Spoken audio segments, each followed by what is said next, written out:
morning, leaders, awardees, and parents.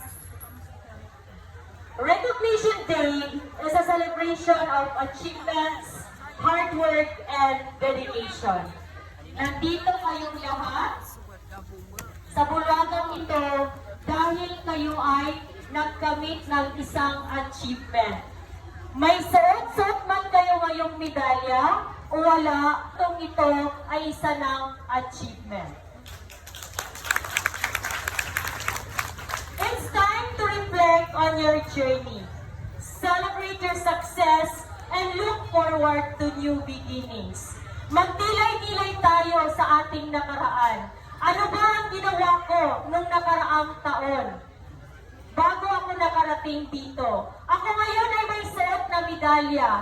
Sapagkat noong nakaraang taon, ako ay nag-aral ng mabuti. Hindi man ako ngayon nagkamit ng medalya, ngunit ako pa rin ay magiging kasama sa listahan ng mga completers. Ibig sabihin, ikaw pa rin ay nagsipag at nagtiyaga. Galingan mo pa, baka sakali sa susunod na taon, ikaw na rin ay magkakaroon ng award. Congratulations to all completers for reaching this milestone. Hindi lahat sa klase ninyo ay nakarating sa puntong ito. Tama? Palakpakan natin ang ating mga sarili. At palakpakan din natin ang ating mga magulang. Sila ay walang sawang nagsuporta sa inyo para makarating sa pagkakataong ito. Your perseverance and determination have paid off. And the future holds endless possibilities for each of you. Kaya tayo nandito kasi nilulook forward natin yung ating magiging future. Kayo po ay grade 10 completers at sa ngayong darating na pasukan, kayo na ay grade 11. So pag-iisipan natin kung ano yung gusto ninyong magiging future. At yun yung ay inyong magiging guide para sa pagpili ng inyong strand at track sa darating na senior high school. Congratulations to all completers and achievers. As you embark on this new chapter of your lives, remember, the future is yours to shape.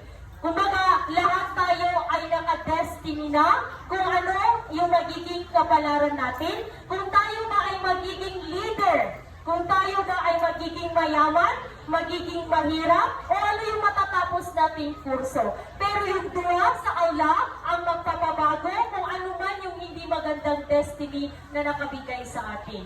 So whatever, ano man yung recognition na makuha nating lahat, we should not forget to pray. Diba? Lahat-lahat ipagdasal natin at hilingin natin sa aula.